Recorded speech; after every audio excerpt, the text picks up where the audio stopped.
American এয়ারলাইন্সের একটি উড়োজাহাজ ডালাসগামী ছিল, তবে মাঝপথে ইঞ্জিনের ত্রুটি দেখা দেওয়ায় এটি জরুরি অবতরণ করতে বাধ্য হয় কলোরাডোর ডেনেভারে।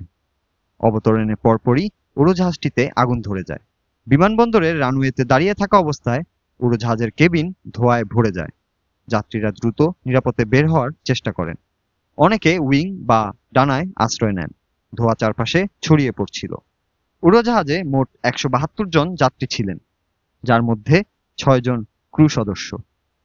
সবাই নিরাপদে উড়োজাহাজ থেকে বের হতে সক্ষম হন, তবে 12 জন যাত্রী সামান্য আহত হন এবং তাদের হাসপাতালে চিকিৎসা দেওয়া হয়েছে।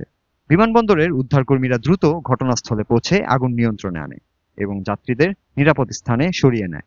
এফএএ নিশ্চিত করেছে ক্রু সদস্যরা ইঞ্জিনে সমস্যা দেখা দেওয়ার তথ্য জানানোর পরপরই উড়োজাহাজটিকে ডেনেভারে ঘুরিয়ে দেওয়া হয়।